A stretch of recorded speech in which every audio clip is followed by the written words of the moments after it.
Welcome to Your Personal Power Pod, a podcast about aligning yourself with the life you want. And here are your hosts, Sandy Abel and Shannon Young. Shannon, you were just telling me a fascinating story. I don't know about fascinating. Hi, Sandy. How are you? I'm good. Hello, listeners. We're happy to be here with you all. Welcome to our fun mother-daughter dynamic. Yeah, right. You usually just let me talk for a really long time, and then you say a few words and then let me talk for a really long time. So yeah, that's what we've been doing. Right. So why don't you just run with it?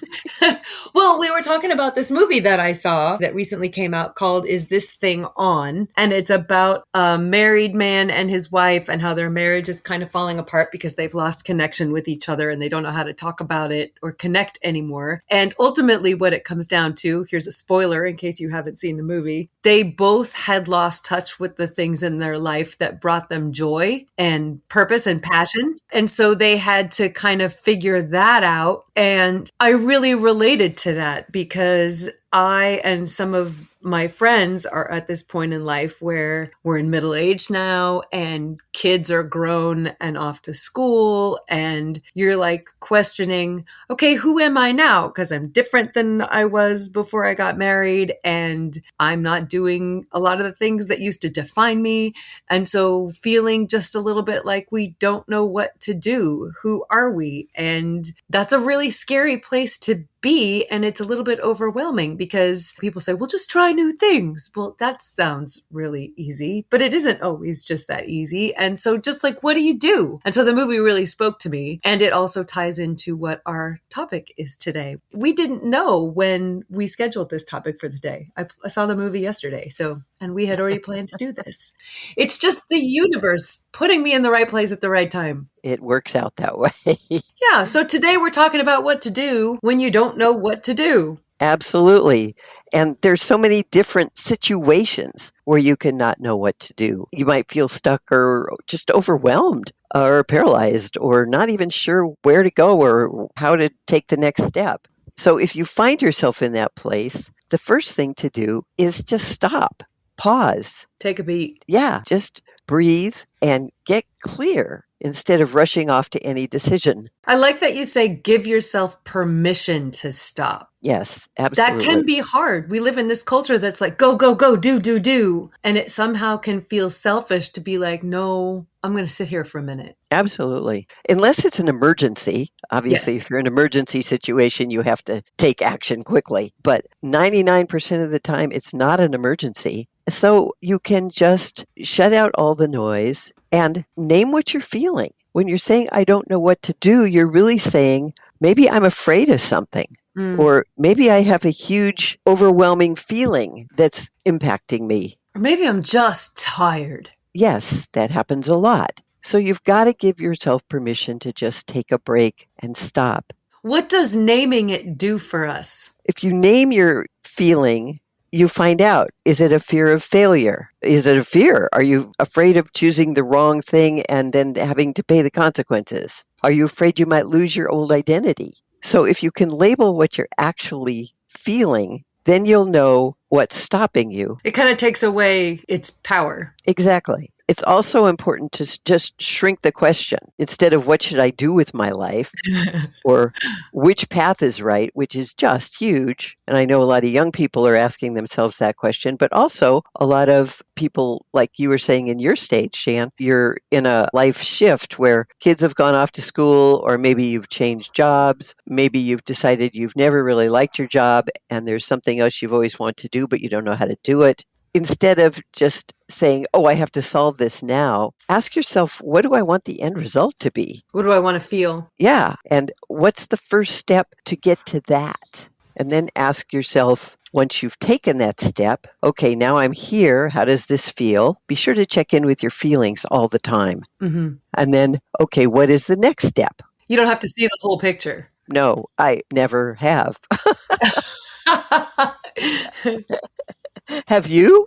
Maybe, but it always seems to be one or the other. Like I can see the next step or two, or I can see the end result. Like I know I'll get to a certain place, but it's never both. It's never like I can see the end result and every step to get there. That just Right. doesn't happen. Especially Yeah. last year when I was going through the cancer treatment, Right. it was like I knew I was going to be fine. I didn't know how long it was going to take, and I didn't Mhm. know what it was going to be like in the middle, but all I knew was I was going to be fine, which was really helpful. Yes. That was what cured you. You're just phenomenal about that. Oh, thank you. You're very sweet. But that would have been really terrifying if I hadn't had that inner knowledge and then also only knew one step ahead. Yes. So it's just taking it one step at a time. Sometime, if you can hold your end goal, you can see, like you did, where you're going to be, and then Mhm. you'll just find the path. The path appears. It does appear. It's quite fascinating. It's like right now, we are hoping to have a famous person as a guest on our podcast. The idea just came to me when I was reading his book, and I thought, oh my goodness, he thinks the same way we do, and it would be awesome to have him come talk to you all. Talk to us. Heck. Yeah, to everybody. Obviously, he is hugely famous, and we are not. And so I backtracked and said, okay, so what is the very first thing I need to do to reach out to this person? I'm in the process of doing that. And then I have a second step that I'm going to do. But I have my end goal, Mhm. our end goal, which is that he will be a guest on our podcast. Love So it. we are taking it one step at a time. I don't know the path, but I know where it's going to get us.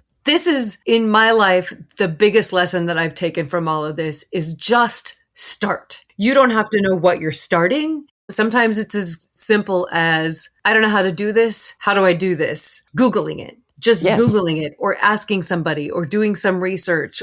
Any movement in any direction is movement. exactly. And there's a famous quote out there, and I'm going to botch it, but it says something like starting has magic and genius in it. Oh, wow. Which it does. You get the engine started and then it just keeps running. And that's when the path appears. Absolutely. And action creates information, and because you learn from doing, and then the next step appears because you've taken that first step. You just choose a small, low risk action, make that phone call or write that note or organize one drawer or research one option, like you said. Movement breaks your mental gridlock. So often doing something reveals what you should do next. There was a guy that I worked with in television forever ago who was a director. So he worked behind the scenes. I think he'd just been at the station for too long and was over it. Was very clear about that and fairly vocal about that.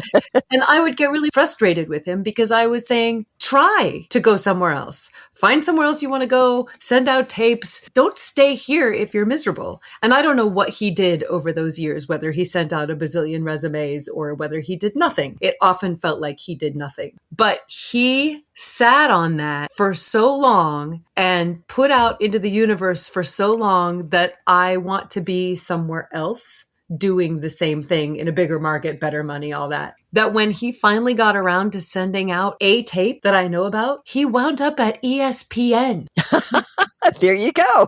He went from small market television to ESPN. Nobody makes that jump. He took that step. But he had so much momentum built up in his head that when he finally took a step, it blew him out of the water. Yeah. Well, good for him. I hope he's happy at ESPN. I do too. I have not spoken to him since, but I think it's amazing. And just think where he could have been a decade earlier. If he'd taken this step.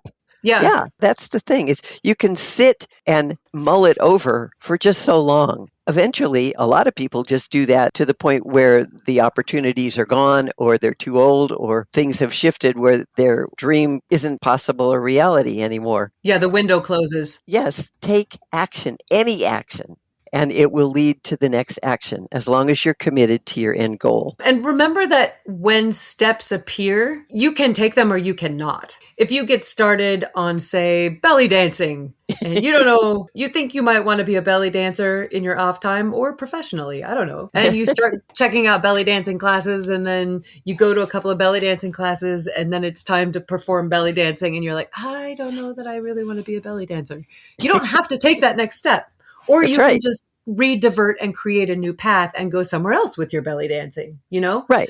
So Exactly. you have options all along the way. I think what's scary is that we're afraid of getting stuck into something. Most things Right. you used to tell me when I was little, you can do anything for 9 months or 9 weeks or whatever it was. But there are only a couple of things you don't have the option of backing out of, death being one. Yes, right. So begin, because most likely if it turns out not to be your thing, you can pivot and go a different direction. Right. I think that was when you and your brother were signing up for school sports and stuff. You said, so what happens if I don't like this? And I Yeah. said, well, you'll finish the season Mhm. and then you don't have to do it again. Yeah. You don't quit in the middle. If you make a commitment, you honor the commitment. That's a value. Yes. And when you're making choices, it's important to check with your values too. Yeah. Is this who I want to be? Is this the kind of thing that matters to me? Is this representative of who I am? Exactly. What you were saying was sometimes you get into something and realize it's not what you want. And that's fine too, because that's part of the growth process and that's part of learning. And maybe taking belly dance classes is fun, but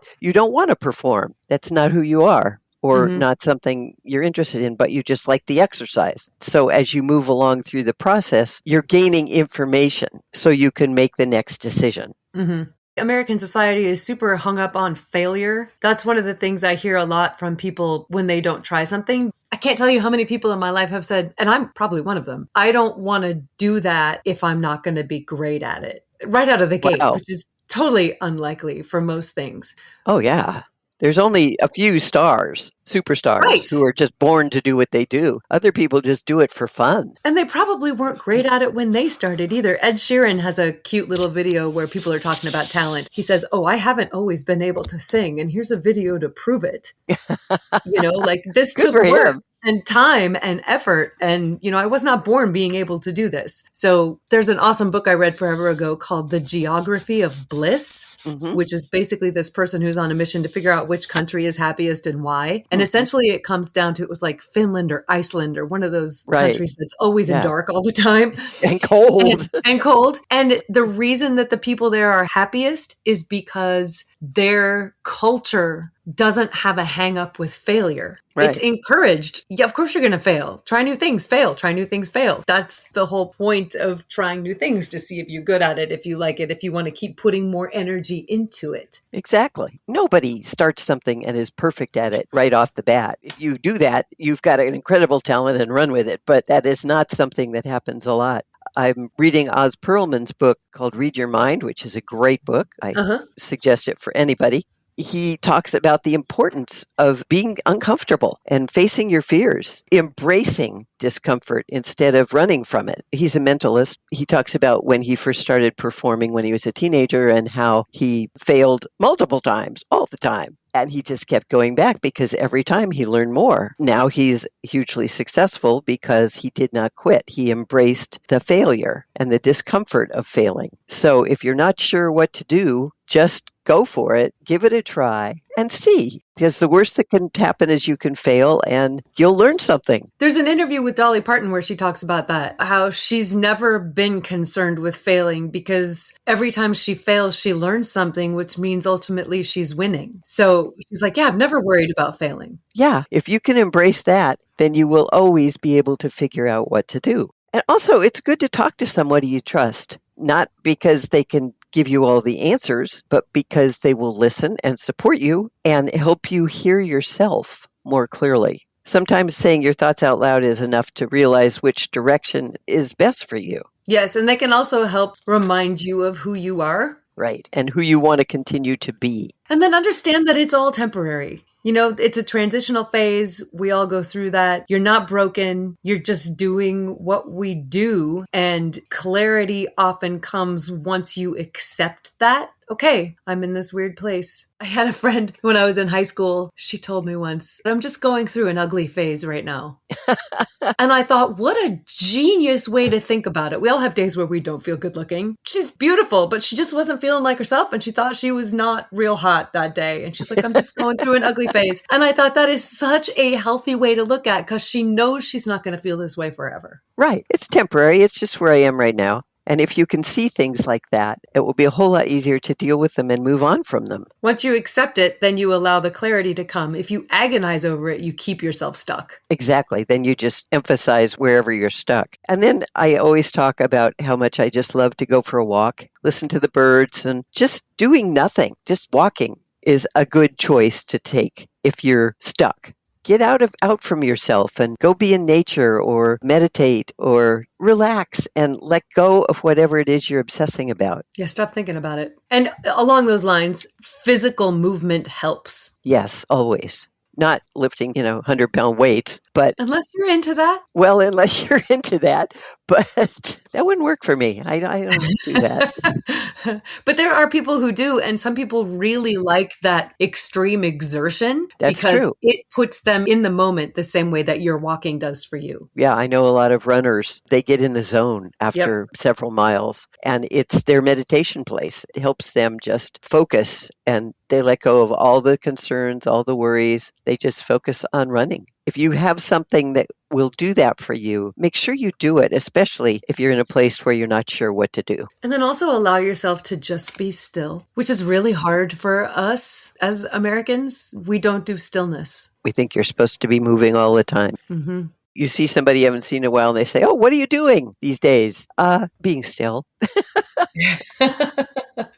I'm taking it easy. I'm meditating. I'm walking. Not exciting, but can be powerful. One of the things we're working on in our household is setting aside intentional time to do nothing. Because what we've found is that when we get free time, there's always something that needs to be done. Yes. So if we don't do it and we just sit and read a book or watch TV or sit outside with the dogs, there's always this nagging guilt that I have time right now. I could be doing XYZ. And so by scheduling it, then it's like an equal priority to those other things. There's something about just saying, okay, this Sunday, I'm taking 2 hours from 1 to 3 and doing nothing. That makes it easier to do. It's on the calendar. It's on the calendar. Yes, and you've just given yourself permission to do that. And if somebody asks you to do something you don't necessarily want to do, you can say, I'm sorry, I have an appointment. Yes. Because you do. I have an appointment with me. It's on the calendar. But rest is important, and we don't do a lot of that. The greater we. American society. Americans, basically. we just hustle, and burn out, and then feel like burnout is the norm, which it is, but it's not the healthy norm. So we're back to taking care of yourself. Yeah. So the bottom line is, remember that not knowing what to do is not a sign that you've lost your way. It's often a sign that you're about to change direction and start something new. So treat the moment with patience and curiosity rather than judgment. You don't need certainty to move forward, just enough courage to take the first step. Thank you, Mama. And thank you, Shani, and thanks to our wonderful listeners for taking this fun podcast journey with us. Yes, and please tell us, are you stuck? What are you stuck with? Or have you gotten yourself unstuck, and how did you do it? We would love to know. And if you want us to share your stories on the podcast, we are more than happy to do that, but we can also keep them really private if you prefer that instead. So please reach out to us, share with us your stories if you want to. We'd love it if you wanted to review our podcast, and you can do that wherever you stream, or just visit yourpersonalpowerpod.com. Click contact and drop us an email directly. You can also subscribe to us on YouTube. And if you want to learn about coaching and how it can change your life, you can get in touch with Sandy for a free coaching session at sandy@insidejobscoach.com. We look forward to hearing from you. And until next time, find your power and change your life.